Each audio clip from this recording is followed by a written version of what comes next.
It was a cool evening in Western Washington, early June 2002. The sky was still pale after sunset, and traffic along Highway 522 had thinned to almost nothing. In a rural stretch outside the small town of Alderwood, a white Subaru sat parked on the shoulder near a stand of Douglas firs. The engine was warm, the driver's door locked, the headlights still on low beam. When a county deputy stopped an hour later, he assumed a breakdown. What he didn't know was that the woman who owned that car, 29-year-old Marissa Lee Carter, had vanished into the forest only a few hours earlier and would never come home again. Marissa was known around Alderwood as the quiet photographer who saw stories where others saw nothing. She freelanced for a regional paper out of Everett, taking pictures of logging families and small-town livelihoods fading under the weight of new developments. She preferred black and white film. She carried an old Nikon FM2, not yet ready to switch to digital, though 2002 was already the age of early DSLRs. Her friends said she was stubborn that way. She liked the patience film demanded. Born and raised in Linwood, she was the eldest of two. Her mother taught third grade. Her father ran a small hardware store that smelled of cedar dust and oil. Marissa had graduated from Western Washington University in 1996 and moved back home after a short internship in Portland. She rented a tiny apartment above a coffee shop, the kind where she'd trade photos for lattes when money ran low. People remember her walking everywhere with her camera bag, pausing mid-conversation to catch the light on someone's hands or the way rain streaked down glass. On June 18, 2002, she called her mother around 5 p.m. "I'm heading east toward the ridge," she said. "I want to finish that housing loss piece before sunset." She promised to be back that night. That call lasted less than 2 minutes. It was the last her mother ever heard from her. When Marissa didn't show up the next morning, her parents called police. Within 24 hours, deputies found the Subaru. Doors locked, purse and camera bag inside, keys in the ignition. Her film rolls were missing. Her notebook lay open on the driver's seat, pages fluttering in the draft. One unfinished sentence read, "Family says he came by again last night, angry about..." The line ended there. Detectives from Snohomish County combed the woods. Search and rescue volunteers used dogs and infrared scopes, borrowed from a nearby training unit. Helicopters circled overhead. Nothing. 3 days later, a jogger following Silver Creek spotted a flash of red cloth snagged on wire fencing. Beneath a line of cedar trees, searchers found Marissa's body partially hidden under leaves and moss. The medical examiner ruled homicide, blunt force trauma, no signs of sexual assault, no defensive wounds strong enough to yield DNA under her nails. Whoever had killed her moved quickly and knew the terrain. In 2002, DNA testing existed but was limited. Touch DNA and genealogical tracing didn't exist yet. The plastic cord that bound her wrists was sent to the Washington State Patrol Crime Lab. But back then, the technology couldn't recover a profile from such low-level material. The evidence went into storage. The investigation hit dead ends. Detectives interviewed loggers, local landowners, and activists she'd photographed. A few remembered a man who became irritated when she questioned him about property deals. But there was nothing solid. No fingerprints, no witness, no suspect. The case went cold by 2004. Years passed. Her parents moved away, but never stopped calling the sheriff's office each June. In 2012, Washington created its first dedicated cold case unit, and Marissa's file was transferred there. Her evidence, carefully sealed plastic cord, soil samples, and one hair fragment from her jacket, was re-logged into digital inventory. By then, technology had changed everything. The FBI's CODIS database had expanded, and trace DNA recovery methods were producing results once thought impossible. Around 2018, forensic genealogy began making national headlines, most notably the Golden State Killer case in California. The same approach soon spread across states, including Washington. In late 2020, as part of a statewide review, analysts reopened Marissa's evidence box. The plastic cord, still sealed, was sent to a private accredited lab in Texas, specializing in touch DNA extraction. They used YSTR analysis, a method available since the mid-2010s, which targets male-specific genetic markers. The result was a partial profile, not enough for a direct CODIS hit, but sufficient for genealogical comparison.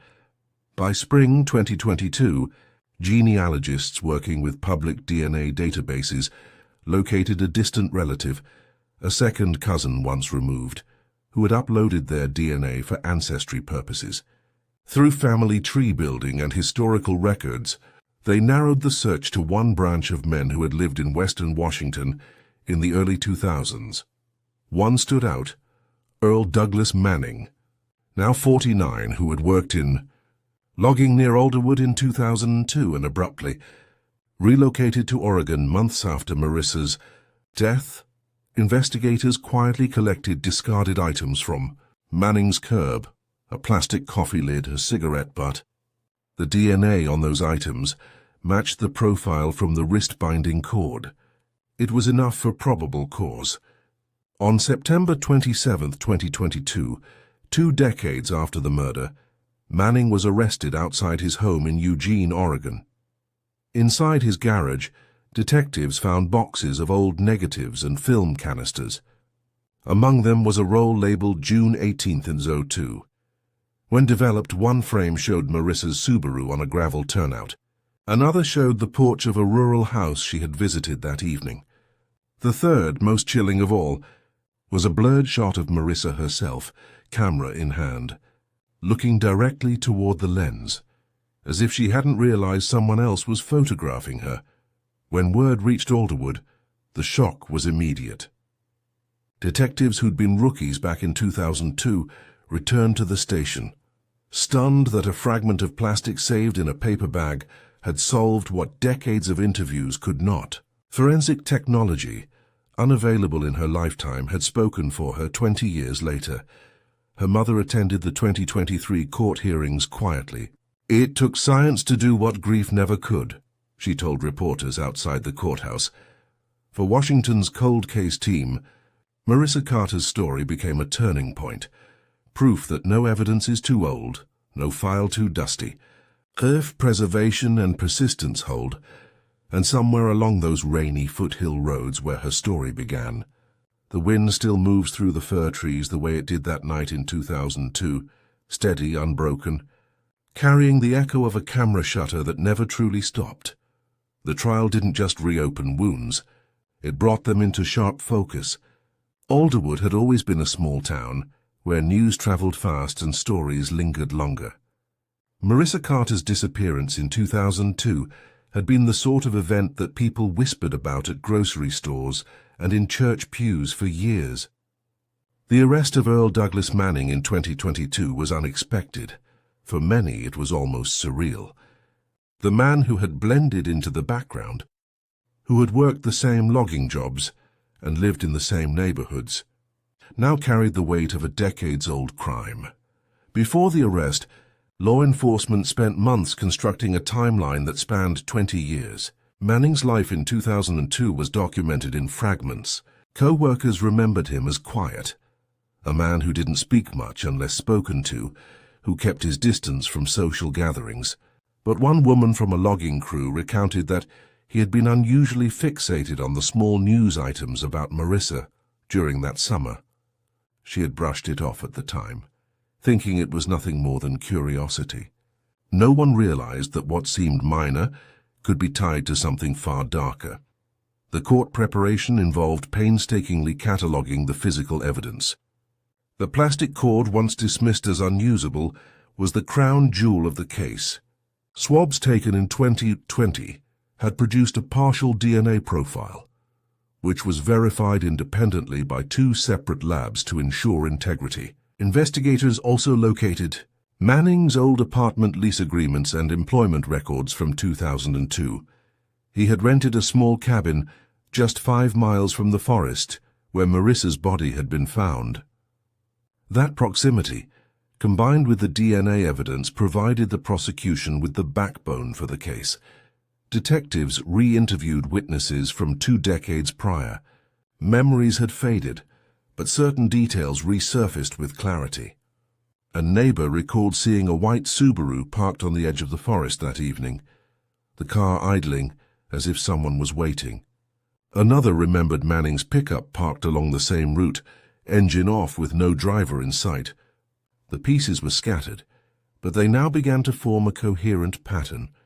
The prosecution also relied heavily on forensic reconstructions. Marissa's last known movements were mapped down to the minute.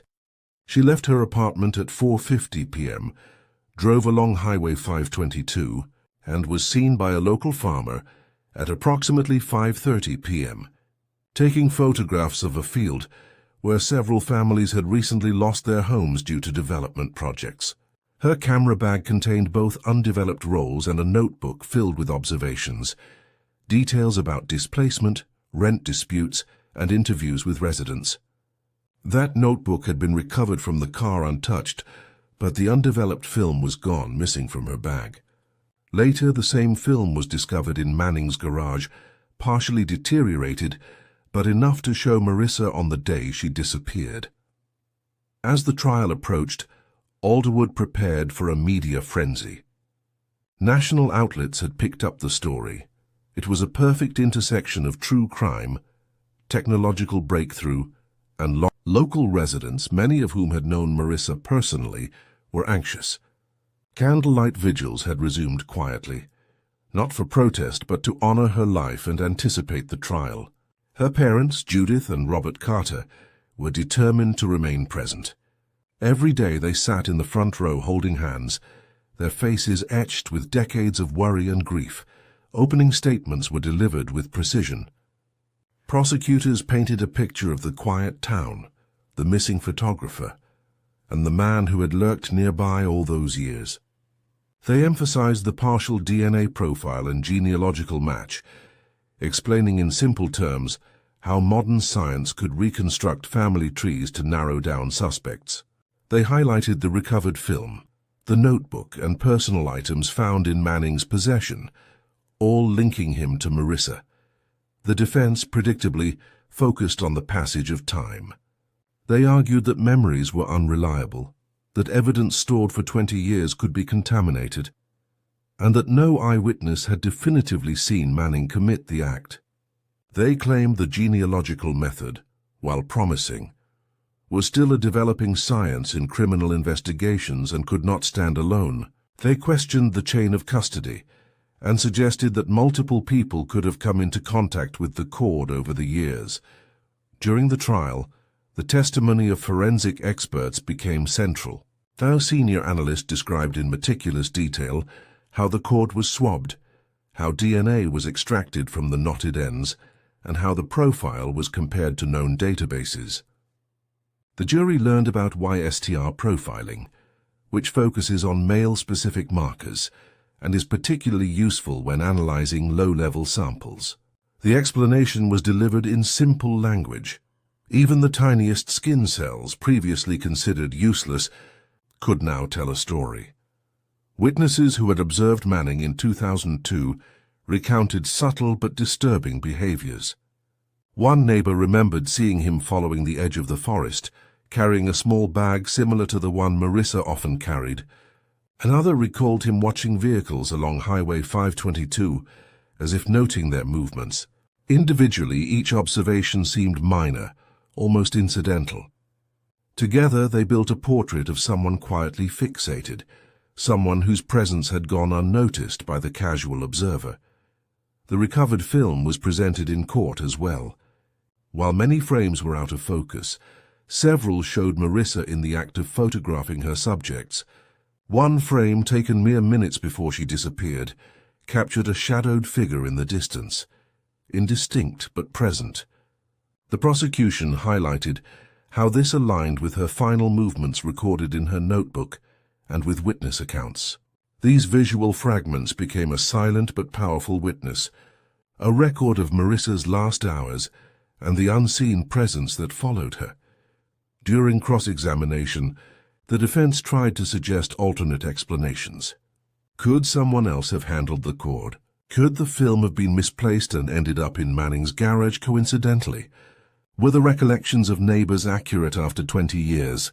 Each question was met with patient, clear answers from detectives and forensic specialists.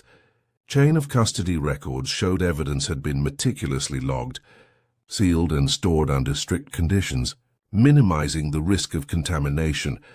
Perhaps the most emotionally charged evidence came from a recorded conversation. While under surveillance in 2022, Manning had been monitored for DNA collection purposes. During a monitored phone call to a distant relative, he had muttered, "I didn't mean for her to see me." The statement, while cryptic, aligned with investigative timelines and behavioral analysis of the attack. Prosecutors did not present it as a direct confession, but used it to illustrate consciousness of wrongdoing and awareness of the victim's presence. The courtroom was tense each day. Judith and Robert Carter maintained stoic composure, but small gestures betrayed their emotions. A hand squeeze, a quiet sniffle, an occasional glance at a photograph of Marissa. Friends and colleagues of Marissa, many of whom had long stopped believing the case would be solved, sat silently, absorbing every word. Local reporters documented the proceedings carefully, knowing that this case had become a symbol for persistent investigative work and the promise of modern forensic science. The defense argued that Manning had no documented history of violence, no prior criminal record, and no apparent motive. They suggested that any connection was circumstantial, emphasizing that decades had passed and memories could deceive. But the prosecution's narrative, grounded in physical evidence and scientific advancements, painted a different picture. A man in the wrong place at the wrong time, whose proximity to the victim, behavioral patterns, and possession of critical evidence converged to indicate responsibility. Outside the courtroom, Alderwood felt a mixture of relief and trepidation. People who had grown up with Marissa remembered her vividly, her soft-spoken encouragement to children, the way she'd patiently photographed neighbors and strangers alike, her meticulous attention to detail, and her dedication to giving voice to those overlooked by society. The arrest and trial reopened conversations about community safety, the importance of preserving evidence, and the role of persistence in law enforcement. Even with the arrest, questions remained. Why had Manning acted that night? How had he managed to evade detection for 20 years? And most haunting, why Marissa, of all people, had become a target? These questions were left largely to speculation during the early phases of the trial. But the story of her life, her courage, her curiosity, and her quiet insistence on telling difficult stories became a central thread, reminding the community that she was more than a victim. She was a witness to the lives around her, and a recorder of truth. Investigators also emphasized lessons learned. The case highlighted the importance of preserving low-level evidence, meticulous documentation, and ongoing review of unsolved cases. Without those protocols, the small strip of plastic cord might never have been analyzed, and Marissa's killer might have remained free. The trial, therefore, was not only about justice for Marissa, but also a demonstration of how scientific and procedural rigor can overcome time. By late 2023, the trial entered the testimony phase. The jury heard from pathologists, forensic genealogists, and detectives who had spent decades on the case. Each witness emphasized simple factual narratives, dates, movements, recovered objects. The storytelling remained straightforward, ensuring jurors could follow a case that spanned 2 decades without confusion. The emotional weight was never forced. It emerged naturally through the gravity of the evidence, the silence of decades, and the faces of those who loved Marissa. As closing arguments approached, prosecutors framed the narrative simply: Marissa Carter lived a life dedicated to seeing others, capturing their stories and making the invisible visible. Earl Manning chose to end that life, but through patience, science, and perseverance, justice could finally speak for her. Defense attorneys reminded jurors to weigh only what was presented in evidence, cautioning against letting decades of emotional resonance sway judgment. The contrast between these two perspectives created an emotional tension that was palpable in the courtroom. Every witness, every photograph, every recovered object became more than evidence. It became a part of Marissa's story, her presence in the room 2 decades after her death. For the Carter family, this part of the journey, the trial itself, was exhausting. Every day they relived June 18, 2002, through testimony and exhibits. Yet beneath the pain there was a quiet satisfaction. For years there had been silence, an unresolved absence. Now the story was being told fully, meticulously, with truth as the guiding force.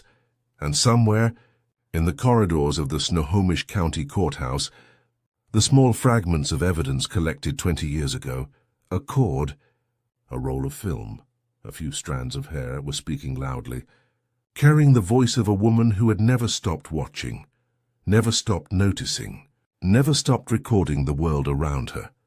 The jury retired for deliberation in early January 2024, their faces drawn, the weight of 22 years of absence pressing down on them. Alderwood itself seemed to hold its breath. The small town where everyone had once whispered about Marissa Carter's disappearance now waited for the echoes of justice to finally return. News vans lined the courthouse steps. Reporters filled notebooks, capturing every expression, every nod, every sigh. Inside, the courtroom felt impossibly small, heavy with anticipation, grief, and hope. The deliberation process was methodical. Jurors reviewed exhibits, photographs of the forested area where Marissa's body had been discovered, her personal belongings, the recovered film, and the plastic cord from which the DNA had been extracted. They traced the timeline minute by minute, from her departure from the apartment to the moments when she was last seen by neighbors. They discussed the genealogical DNA match, the corroborating items found in Manning's possession, and the behavioral patterns observed over time. For some, it was the first time they fully understood the sheer persistence and complexity involved in cold case investigations. Outside the courthouse, families of victims, journalists, and townspeople gathered silently. Candlelight vigils flickered, small but steady, as if signaling. Many residents carried photographs of Marissa, smiling from frames that had long been tucked away in albums, now resurfacing to remind everyone of the life she had lived. The jury's deliberation was long, deliberate. They had to navigate decades of absence, understand complex forensic testimony, and reconcile the defense's arguments about time, memory, and potential contamination. But ultimately, the evidence spoke clearly. The recovered film, the personal items, the DNA match, and the behavioral patterns formed a narrative too precise to ignore. Manning had been at the scene.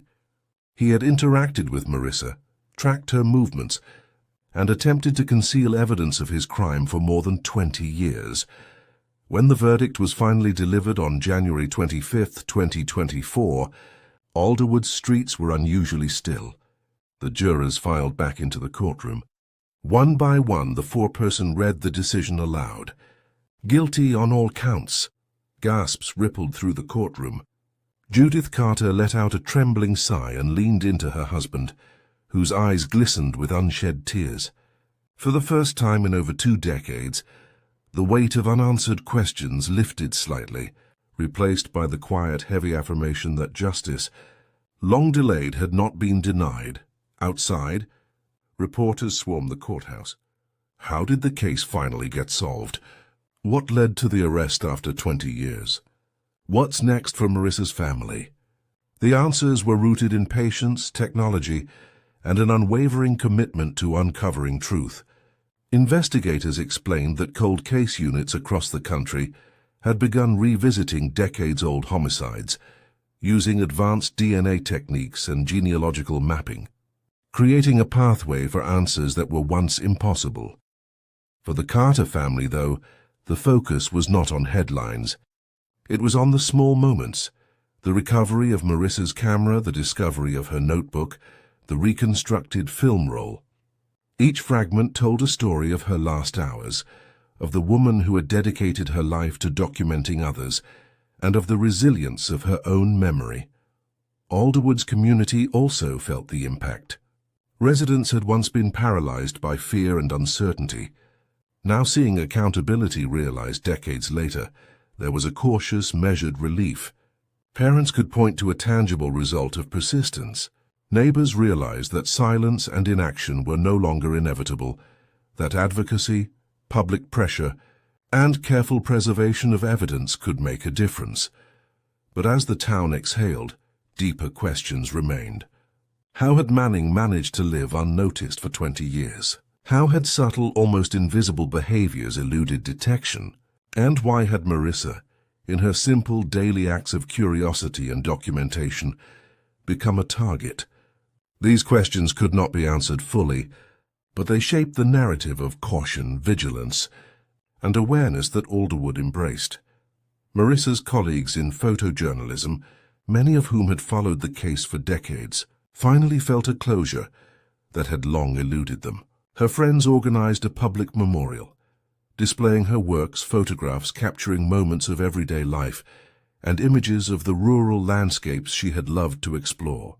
The exhibition reminded the community not only of the tragedy, but also of Marissa's enduring impact, of a young woman who refused to look away, who saw value and dignity in others, and whose life had been devoted to documenting truths that mattered.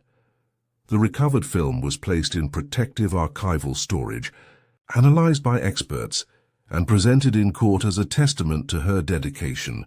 The frames were grainy, some blurred, but they spoke volumes. Marissa's presence was vivid, her eye for detail and compassion unmistakable. In one photograph, a young boy looked up at her camera. A fleeting smile caught mid-glance, embodying the innocence and vulnerability that she had spent her career documenting. Forensic evidence remained central. The plastic cord, once dismissed, had become the linchpin of justice. Analysts explained to jurors that touch DNA technology had evolved significantly since 2002. The methods that extracted genetic material from the cord would have been inconceivable 20 years earlier. For the public, this highlighted the convergence of science, diligence, and time. Without patience and careful preservation, the breakthrough would have been impossible. Manning's defense had attempted to cast doubt, suggesting contamination or coincidence, but the combination of recovered items, DNA, and behavioral evidence created a narrative that could not easily be refuted. The jury's unanimous verdict reflected the clarity that emerged from the layered complexity of decades-long investigation, demonstrating the power of persistence and scientific advancement in the pursuit of justice. In the months following the trial, Alderwood experienced a subtle but meaningful shift. The local sheriff's department received increased community engagement, more reports, and active participation in neighborhood watches. Public awareness campaigns highlighted the importance of early reporting, meticulous record-keeping, and cooperation with law enforcement. Marissa's story became a case study in police training sessions, emphasizing both the challenges and triumphs of cold case resolution. Meanwhile, the Carter family focused on healing and legacy. Judith Carter, speaking to a local reporter, reflected on her daughter's courage. Marissa lived seeing others. She believed in the power of truth. Even after her death, that truth has a voice. We want others to see her life, her purpose, and her dedication to capturing what others might overlook. Robert Carter quietly added, "Justice took too long, but it's here. That matters. That counts." The community also found inspiration in Marissa's story. Local schools began programs highlighting her dedication to storytelling, ethical journalism, and civic responsibility. Scholarships were discussed, aimed at supporting young photographers who wished to document